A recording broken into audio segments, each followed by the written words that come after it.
Bonjour mesdames, bonjour messieurs, je suis Pascal Boyau de Cyclomédia. Ceci est une vidéo qui est un résumé de la présentation faite par Cyclomédia aux élus lors de l'événement organisé par Territoire Énergie Mayenne le 13 février.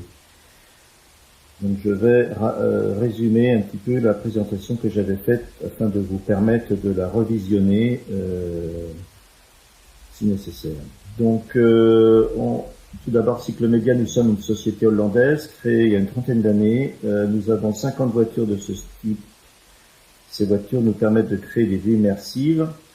Nous couvrons 95% des villes aux Pays-Bas travaillent avec nous depuis 10 ans. Donc les Pays-Bas sont très en avance et donc nous couvrons la totalité des Pays-Bas avec ces voitures, donc la totalité de la voirie, auxquelles on ajoute des vues aériennes et des vues obliques.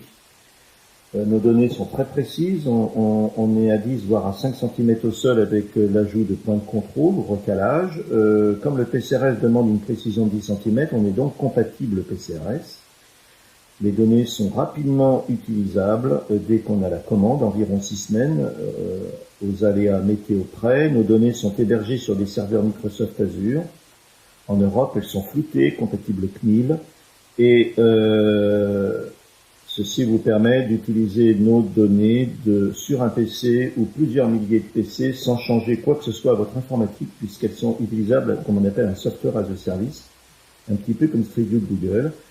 Et on en a parlé lors de la réunion, on a une propriété intellectuelle, mais on peut autoriser toute la Mayenne à utiliser nos données sans problème en levant les problèmes de propriété intellectuelle, ce qui vous permet d'avoir un usage très simple de nos données sur plusieurs milliers d'utilisateurs sans vous préoccuper vraiment de qui a le droit ou non d'utiliser ces données.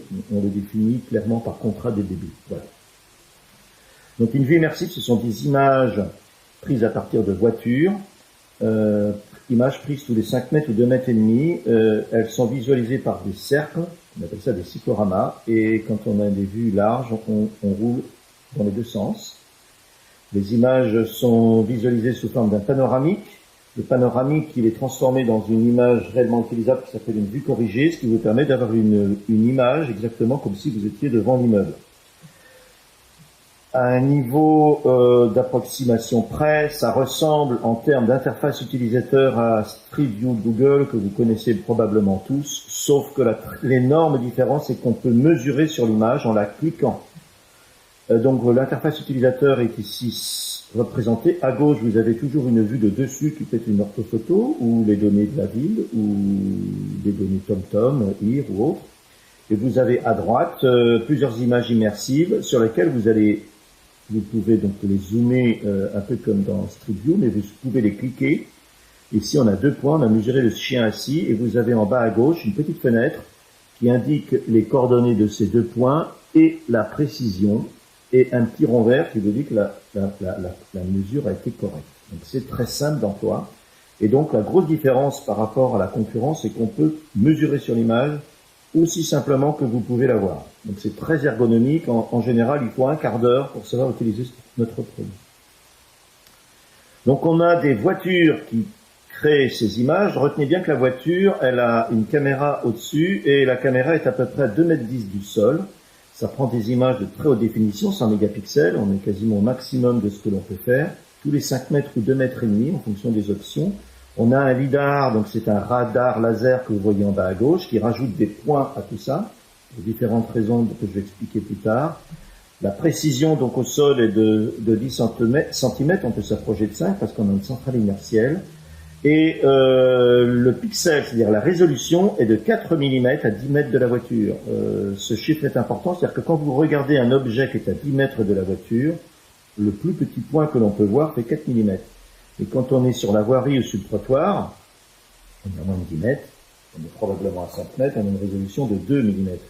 Donc c'est très précis et vous avez quasiment ce qu'il y a de mieux aujourd'hui sur le marché en termes de résolution d'image. Avant de voir les différents usages des vues immersives, je vais expliciter comment on peut, à partir d'images, créer du 3D. Parce que les vues immersives permettent de faire du 3D et permettent de faire ce qu'on appelle une orthovoirie, qui est un point important, entre autres quand on parle de PCRS, Parce que l'orthovoirie, c'est ce qu'on peut dire un PCRS raster. Donc pour ceci, on a des images à gauche, on les transforme par photogrammétrie en un nuage de points. Ce nuage de points n'a pas de couleur, on le colorise, on en fait des petits triangles, ça s'appelle un maillage. Ces petits triangles, on va coller la texture, c'est-à-dire qu'on va coller les photos que l'on a, on en a partout, et ça devient un objet 3D en haut à gauche, en haut à droite, ou une orthovoirie en bas à droite. Pour vous expliciter cela, il y a une petite vidéo prise dans Paris en 2005. À partir des milliers d'images, on a fait donc un maillage, on a mis des triangles que vous voyez, les triangles frisés, et vous avez un modèle 3D complet de la ville, ou de la rue dans cet exemple. Donc tout ceci est du 3D. Vous voyez très bien, par exemple, les Carlotti, là, vous voyez très bien les textes. Hein. Donc on a bien une résolution extrêmement importante. Elle est vraiment de l'ordre du centimètre. Retenez que les meilleurs orthophotos ont une résolution de 12 cm sur ce genre d'objet. Donc il est évident qu'on a une très forte résolution. Et quand on voit cet objet vu dessus, on a une orthovoirie. Cette orthovoirie, ça ressemble à une orthophoto, ça ressemble à une photo aérienne, sauf qu'on voit sous la végétation, puisque c'est calculé à partir de milliers d'images prises au-dessus de la voiture à 2,10 m du sol. Et en aérien, eh bien, vous êtes à 1500 mètres et vous voyez les arbres. Donc c'est le premier gros avantage des orthovoiries. On voit sous la végétation, sous les arbres, sous les tunnels et sous les ponts. Deuxième avantage, la vue aérienne, quand on a des objets qui circulent à un rond-point comme ici, comme c'est une photo, la vue aérienne, vous voyez les objets, ce qu'on appelle ça devient des masques. Dans une orthovoirie, comme c'est fait par calcul, et comme les véhicules qui circulent à un moment donné cachent la voirie et quelques secondes après on voit la voirie de nouveau, par calcul on enlève les voitures et on voit toute la voirie dans la mesure où ce sont des véhicules qui circulent. Donc on a beaucoup moins de masques sur les orthovoiries que sur les orthophotos, donc les véhicules qui circulent sont enlevés, et ceci peut être vérifié sur l'orthovoirie qu'on a fait rue de Bretagne à Laval. On n'a quasiment pas de voitures, alors que si vous regardez sur les vues immersives, il y a beaucoup de voitures qui circulaient ce jour-là. Deux dernières différences entre les orthovoiries et les vues aériennes que je vais indiquer. Tout d'abord, la résolution, on est à 1 cm. Les meilleures orthophotos sont à 5 voire 10 cm. Par exemple, celles de l'hygiène sont à 20 cm. 5 cm, c'est ce qui se fait quasiment de mieux. Et nous, on peut rouler toute l'année. Les vues aériennes, c'est limité à quelques mois dans l'année. Et notre limite de façade, nous, c'est bien la façade. Alors que dans le cas d'une vue aérienne, la limite de façade, c'est le toit, parce que c'est pris du dessus. Et il peut y avoir 50 cm de différence entre les deux. Nous, on a bien une limite de façade, et quand vous faites un PCRS à 10 cm, il est important qu'on ait bien la façade et non pas le toit. Donc c'est un ensemble d'avantages inconvénients, d'avantages que les orthovoiries ont vis-à-vis des vues aériennes. Alors, quelques exemples sur les données de la Mayenne. On a roulé 100 km l'été dernier entre Mayenne et Château-Gontier, avec du lidar, des images de 100 mégapixels tous les 2,5 mètres, et on en a fait une orthovoirie de 500 mètres en urbain rue de Bretagne à Laval, et 500 mètres en rural dans un centre-bourg dont je parlerai tout à l'heure. Alors ici, on a une première démonstration de l'utilisation des vues immersives pour mesurer par exemple une caméra de surveillance. Donc ici, on est à Laval, il y a une banque, le Crédit Foncier. J'ai trouvé donc une caméra de surveillance qui se trouve sur l'immeuble à côté. Il suffit de zoomer et de vous mettre au bon endroit en cliquant simplement sur un des ronds verts, un des cycloramas, pour vous rapprocher. Vous allez donc simplement zoomer très naturellement cet objet, vous voyez la caméra de surveillance, vous avez une cible verte qui épouse la forme de l'objet, parce qu'on a du lidar, ce qui vous permet d'appuyer simplement sur la commande mesure. Dans la nouvelle version, c'est en français, c'est écrit mesure au lieu de location. Vous cliquez sur la caméra, un deuxième clic, et en 2 clics, vous avez la coordonnée X, Y, Z de la caméra, que vous pouvez intégrer dans un système d'information géographique, donc pour voir où sont les caméras dans la ville.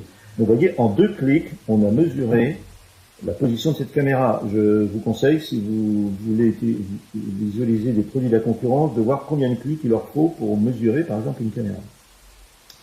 Deuxième exemple, un petit peu similaire, on va mesurer la hauteur d'un candélabre.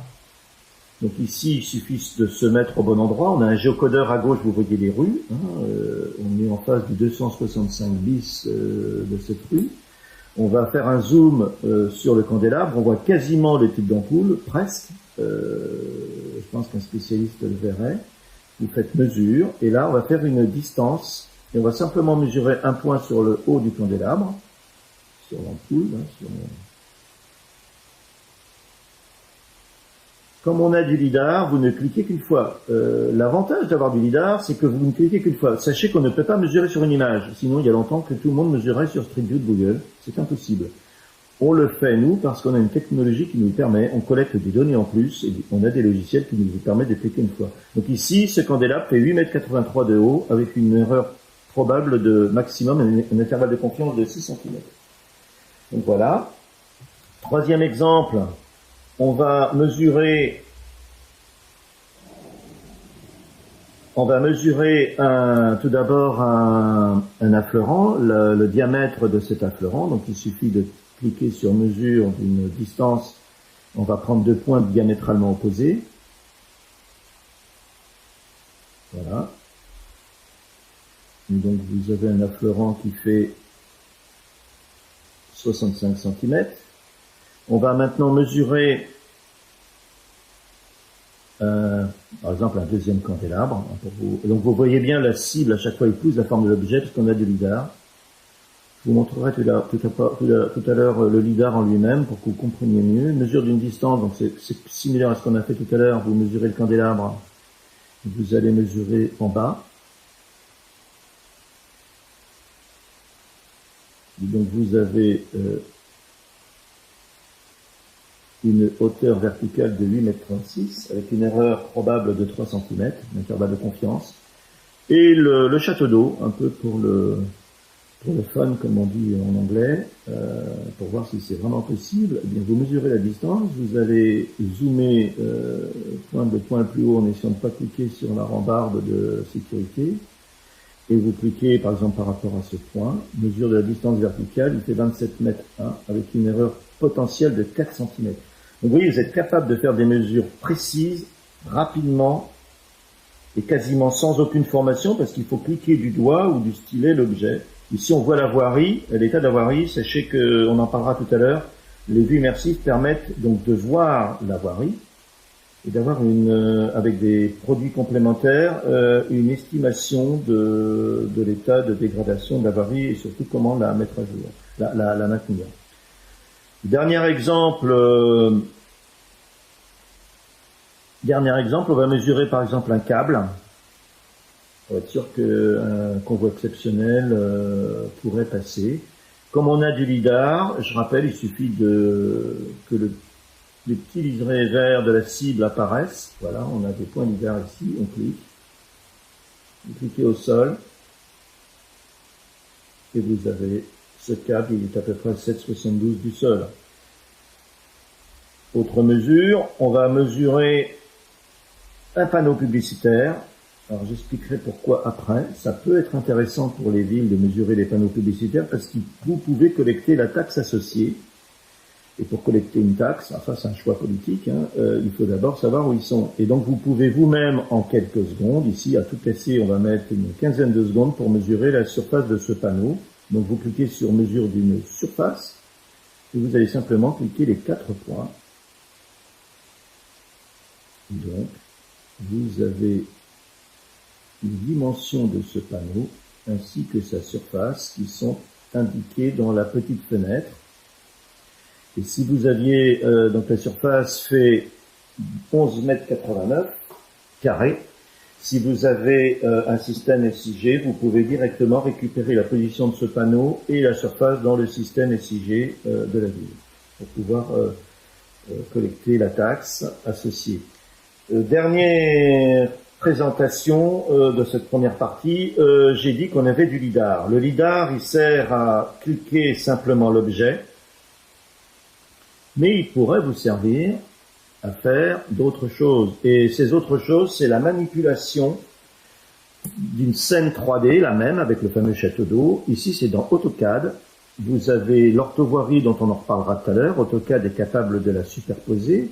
Vous avez aussi le PCRS vecteur que l'on voit un petit peu à droite et la scène 3D LiDAR associée à cet objet. Donc le LiDAR, non seulement vous permet d'aider à cliquer plus rapidement, instantanément pour mesurer, mais vous permet de faire des projets d'aménagement du territoire, des projets d'architecture, des projets de simulation, de vue 3D, de façon extrêmement simple ici avec les logiciels de gestion du LiDAR d'AutoCAD. Donc c'est un produit ici qui a été développé par la société Brockwell et voilà. Donc vous retenez que les vues immersives et le LiDAR peuvent aider les villes à mesurer, mais aussi à faire des projets d'aménagement beaucoup plus complexes. On peut aussi, on va pas le faire, mais mesurer pour les gestionnaires de réseau tous les boîtiers en façade. Il y en a un, on voit en haut à gauche, j'ai une démonstration, mais là on n'a pas le temps. Vous pourriez mesurer la position de ce boîtier, ses coordonnées, hauteur, largeur.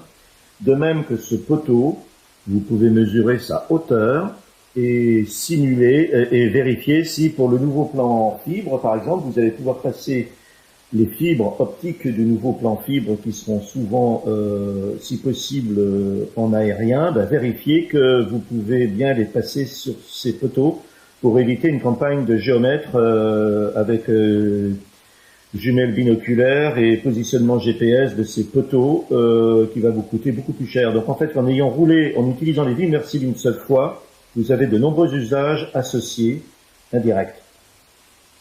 On va passer maintenant aux orthovoiries de la Mayenne. Les orthovoiries, j'ai expliqué que c'était une sorte d'orthophoto calculée à partir d'images à 2,10 m du sol, mais ces orthophotos ont une profondeur.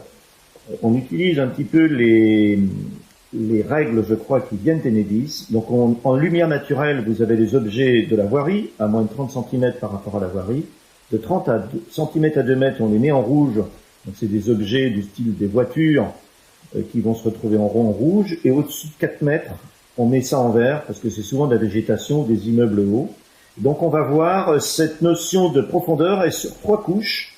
Et ça vous permet de les voir de façon séparée. Ici, on va simuler la couche numéro 1 qui est entre 30 cm et 2 mètres. Elle est en rouge. Vous allez voir la couche numéro 2 qui est à plus de 4 mètres. On voit très bien les fils ici, ce sont les candélabres. Et quand vous voyez la totalité, vous pouvez jouer avec les transparences et vous pouvez voir à la fois les objets de la voirie et les objets qui sont un petit peu en hauteur. Ça vous permet de voir en vert ce câble et vous allez ne pas être tenté de penser que c'est un objet sur le sol. Vous savez très bien que c'est un câble. L'aérien a beaucoup plus de mal à dissocier les objets de ce style avec des couleurs, d'accord ? Et donc vous voyez un petit peu la résolution de l'objet. On verra tout à l'heure pourquoi sur ce cercle, ce demi-cercle, vous avez à la fois du rouge et du vert. S'il y a du vert, c'est qu'il se passe quelque chose à plus de 4 mètres. On verra que les vues immersives vont vous permettre de lever l'ambiguïté. Donc ici, ce qu'on va faire, c'est qu'on va, dans cette petite démonstration, analyser justement ce fameux garage et aussi analyser quelques points de la voirie pour voir voir un petit peu au début la résolution de nos images. Donc on va commencer par cette orthovoirie qui a été calculée rue de Bretagne à Laval. On va faire un certain nombre de zooms. Donc ça ressemble à une orthophoto, mais effectivement, ça ne couvre que la rue que l'on a roulée. C'est la différence par rapport aux orthophotos. Nous, on est très précis, mais sur la voirie. Les orthophotos sont moins précis, mais sur la totalité du territoire. Donc ça dépend un petit peu ce que vous voulez. Mais par contre, on est très précis. Donc ici, si on fait des zooms successifs, vous voyez très bien le marquage au sol. Vous voyez même l'état de dégradation de la chaussée. Vous voyez les affleurants, les 2 affleurants qu'on voit dans cet exemple en haut à gauche. Vous les voyez très bien. Et vous pourriez très bien mesurer sur ces affleurants. Il y a un rectangle de façon rapide. Ce qu'on peut faire, si vous voyez là, on peut très bien mesurer ces affleurants sans passer par la vue immersive. On peut toutefois passer par la vue immersive si vous vouliez le mesurer de façon plus précise. Donc ici, ça vous montre un peu comment on jongle entre l'orthovoirie et la vue immersive associée. Dans ce cas-là, vous avez la rue, vous avez un géocodeur, vous avez un certain nombre d'informations qui vous disent qu'on est en face du garage. Vous déplacez avec la main la petite caméra, donc le triangle vert que vous voyez dans la fenêtre à gauche. Vous êtes capable, dans la fenêtre de droite, aussi simplement que dans Street View de Google de manipuler l'image. Vous voyez les fils à plus de 4 mètres qu'on voyait dans l'orthovoirie, et vous voyez, en zoomant sur le sol, les différents affleurants. Je pense que je ne l'ai pas fait là, mais on pourrait quasiment voir le numéro de série de la plaque, si nécessaire. Donc c'est extrêmement rapide et précis, et vous pouvez jongler entre les vues immersives et l'orthovoirie à tout moment. On va continuer à faire ce genre d'exercice, justement, avec un objet un petit peu plus significatif ici, qui est ce fameux garage, et on voit dans l'orthovoirie un demi-cercle avec un liseré vert. Pourquoi il y a un liseré vert? C'est qu'il se passe quelque chose à plus de 4 mètres, parce que c'est dans le niveau 1. Pourquoi à plus de 4 mètres? Parce qu'en fait, ce garage est un peu plus compliqué que prévu. En fait, il y a une sorte de balcon. Et bien ça, vous n'auriez pas pu le voir avec une vue aérienne. Vous pouvez le voir avec une vue immersive. Vous pouvez mesurer, là on en profite pour mesurer la largeur du garage, par exemple. Bon, ben ça, c'est évident qu'avec une vue aérienne, vous ne pouvez pas mesurer la largeur d'un garage, puisque vous ne le voyez pas. Et donc, vous allez simplement mesurer la porte. Vous voyez que la cible épouse la forme de l'objet.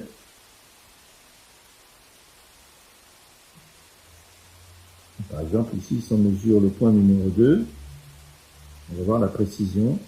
Le point numéro 2, il a une précision de 2 cm en Z et de 3 cm en XY. Donc la précision est exceptionnelle ici. On est plus près de 10 ou de 5. Bon, dans certains cas, on est très précis.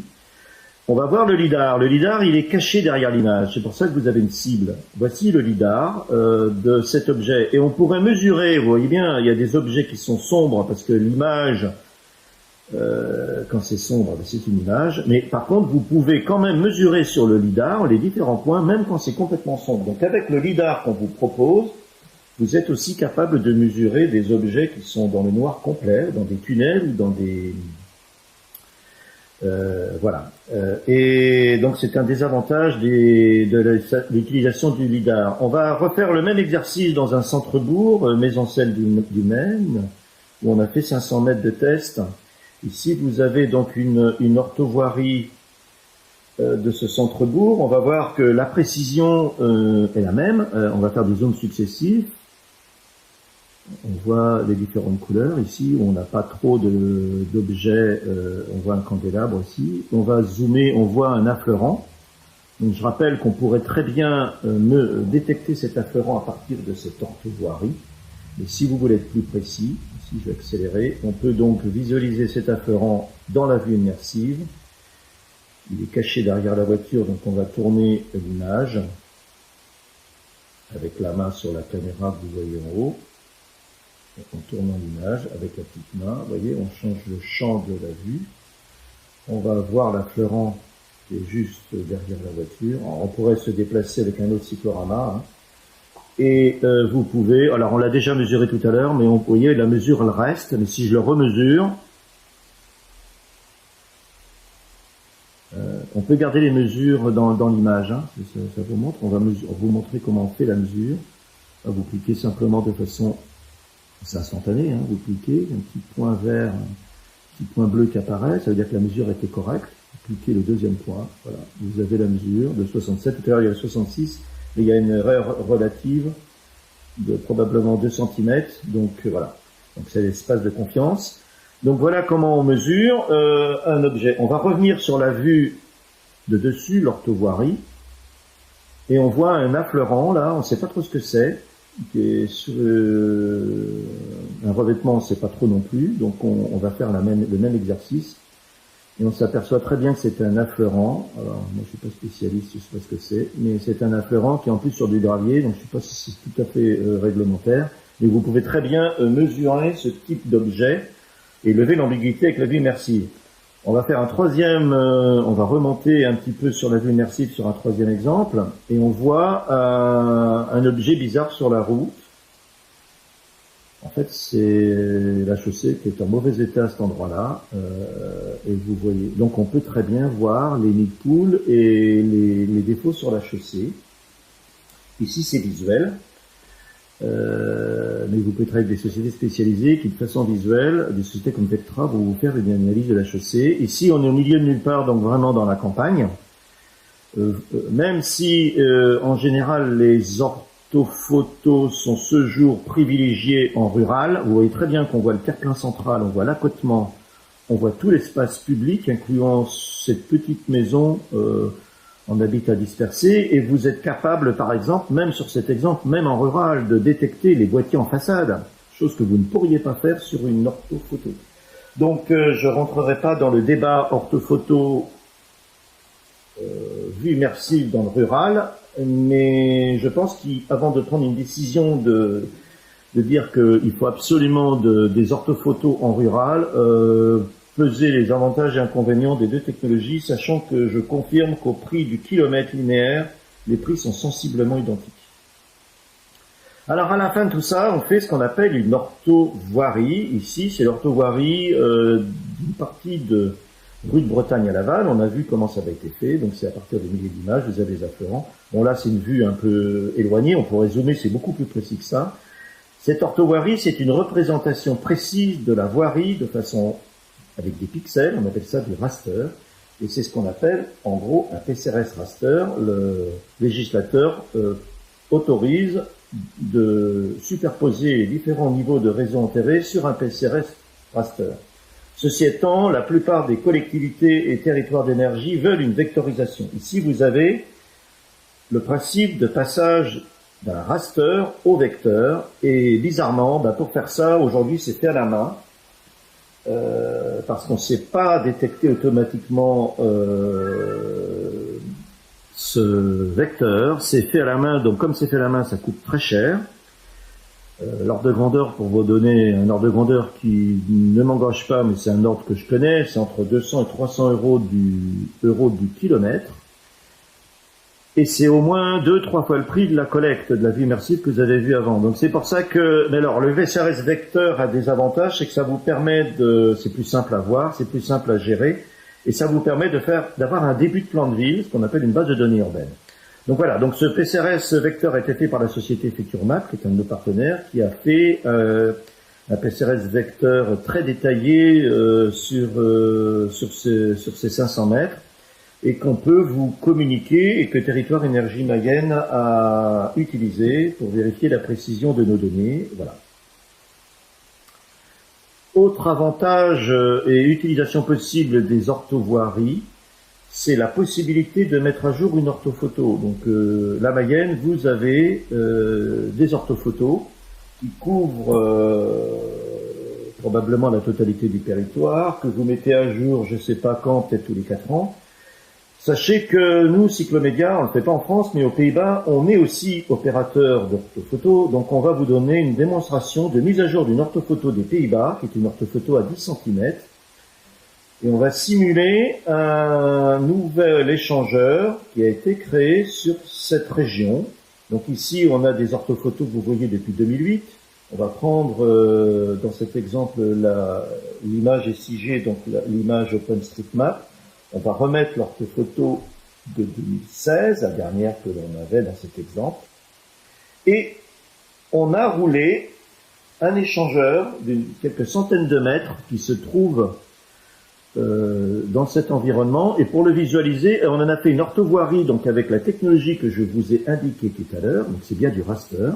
Et cette orthovoirie, comme elle a une résolution d'1 centimètre et que l'orthophoto est à 10 dans cet exemple et la même précision, elle se superpose exactement. Donc vous pouvez superposer sur une photo aérienne une orthovoirie. Alors, pourquoi faire? Ça vous permet de mettre à jour tous les ans quasiment vos orthophotos sans refaire une orthophoto globale, en simplement roulant les quelques centaines de kilomètres probablement qu'il y a dans la Mayenne de nouveautés. C'est probablement des nouveaux lotissements, des nouveaux échangeurs et des nouveaux ronds-points. Et ceci, c'est beaucoup moins cher que de refaire une orthophoto tous les ans. Et vous avez une sorte de vue aérienne intelligente, puisqu'on garde la vue immersive ici sur cet échangeur. Donc vous voyez bien que la végétation, on voit bien que c'est quelque chose qui vient d'être fait. Et vous pouvez mesurer les candélabres qui viennent d'être installés. Vous pouvez mesurer les trottoirs, mettre à jour le PCRS simplement par cette vue Donc cette orthovoirie qui a été collée sur l'orthophoto. Donc les orthovoiries sont très importantes dans la mise à jour du PCRS. Alors c'est peut-être pas l'objectif immédiat de Mayenne, de Territoire Énergie Mayenne, mais c'est un sujet qui va arriver très vite. Voilà. Alors je vais terminer par d'autres usages pour les villes. S'il y a une convention entre Mayenne et les villes et un certain nombre de partenaires, voici quelques usages non exhaustifs des exemples. Vous avez en haut tout ce qui est détection. L'éclairage public, en haut à gauche, est quelque chose que l'on peut facilement détecter à partir des vues immersives. Vous pouvez le faire vous-même. On a vu deux exemples de mesures de candélabres. Vous pouvez demander à Cyclomédia de le faire sur projet. On a détecté en cumulé plus de 2 millions de candélabres aux Pays-Bas depuis plusieurs années. Et on détecte, et on les met, vous voyez, on fait des petits icônes dans les images. On les détecte, ils sont soit suspendus, soit sur un candélabre, soit encastrés sur une façade, soit dans un tunnel. On vous le fait à un prix sans donner de prix exact. C'est de l'ordre ou inférieur à 1 euro le candélabre. Donc retenez ce chiffre.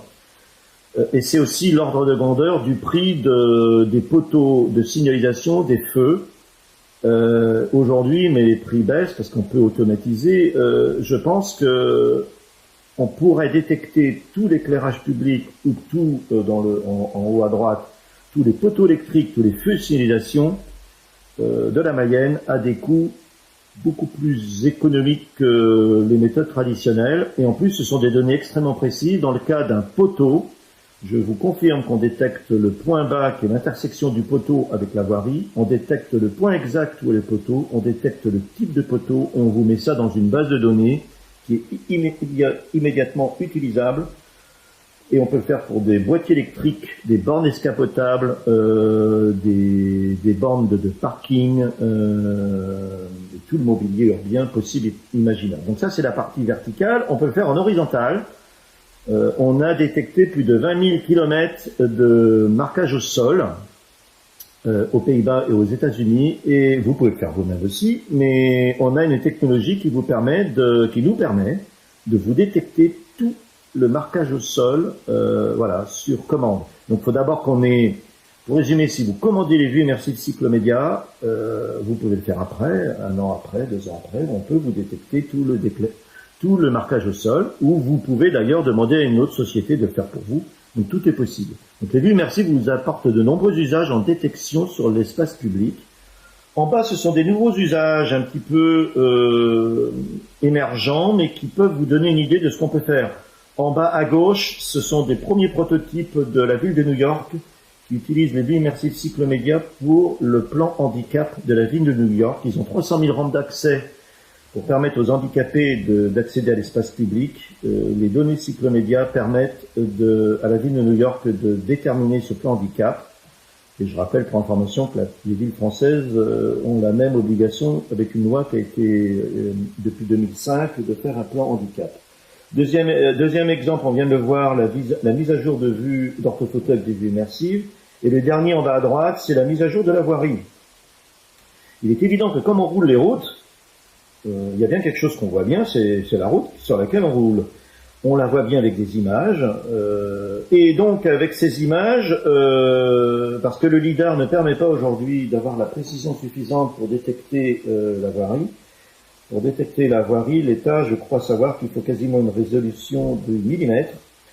Les meilleurs lidars ne permettent que de détecter les gros nids de poules. Mais donc l'état de la voirie en général est détecté visuellement avec des sociétés comme Vectra, qui est un des leaders français. On a fait des premiers tests qui sont positifs avec la société Vectra. Vectra a une visionneuse aujourd'hui et ils utilisent leurs propres données. On a fait des tests qui permettent à Vectra d'utiliser notre viewer Street Smart que vous avez vu dans les démonstrations à la place de leur visionneuse et d'utiliser nos données à la place de leurs données. Donc pour résumer, des données collectées avec des véhicules Cyclomédia peuvent être réanalysées ultérieurement par des sociétés comme Vectra pour vous permettre un état de la chaussée, une analyse de l'état de la chaussée et donc de sa maintenance, à des coûts plus économiques que si vous deviez rerouler toutes les routes de la Mayenne pour refaire l'état. On a déjà roulé, autant que ça serve aussi à l'état de la voirie. Donc, en conclusion, les vues immersives cyclomédia peuvent servir aux villes et agglos, et donc aux villes de la Mayenne, et pour la mise à jour des bases de données urbaines ou leur création. Avec le PCRS Vecteur, vous pouvez créer un plan de ville, par exemple de Château-Gontier, vous pouvez créer un début de plan de ville avec nos données, avec le PCRS Vecteur. C'est un complément aux orthophotos. Vous pouvez détecter et gérer tout le mobilier urbain, panneaux de signalisation, panneaux publicitaires, marquage au sol, éclairage public. C'est interfacé, là j'ai mis Esri, mais c'est interfacé avec la quasi-totalité des logiciels du marché. Donc Esri, MicroStation, Autodesk et QGIS arrivent. Et on a des débuts de test avec Business Geographic et d'autres logiciels. C'est une extension naturelle vers le 3D, c'est extrêmement simple d'emploi. Je pense qu'il faut un quart d'heure pour un usage par des non-spécialistes, 4 heures quand vous êtes interfacé avec un système SIG comme Esri ou Autodesk. Mais c'est un produit qui, les vues immersives, ça peut vraiment s'utiliser quasiment sans formation, un petit peu comme un téléphone Apple. Pour moi, la vue immersive cyclomédia, c'est un peu l'équivalent des technologies Apple. Apple a gagné le marché de la téléphonie, enfin une partie, par une énorme ergonomie. Ben, retenez que les images cyclomédia, c'est pareil. Alors, pour vous prouver que c'est possible, vous pourrez demander à Monsieur Gousset un lien pour vous permettre de tester vous-même les données sur la Mayenne, et vous verrez par vous-même que c'est quand même très simple d'emploi. 400 villes au monde, plus de 400 000 utilisent nos données, dont New York, Washington, Philadelphie, Stockholm, et 95% des villes aux Pays-Bas, et on commence à avoir de nombreux exemples en France. Ça peut donc intéresser aussi les syndicats départementaux d'énergie, comme effectivement Territoire Énergie Mayenne, pour faire son PCRS, soit raster ou vecteur avec les orthovoiries, la détection d'éclairage public ou autres objets qui devraient être détectés par Territoire Énergie. Et les vues immersives, ça peut toujours quand même être utile à Territoire Énergie d'avoir des vues immersives pour mesurer des objets qui ne seraient pas détectables sur le PCRS, par exemple des boîtiers verticaux ou autres objets, et ainsi éviter de nombreux déplacements. Et donc la vue immersive a un aspect économique évident pour un Territoire Énergie.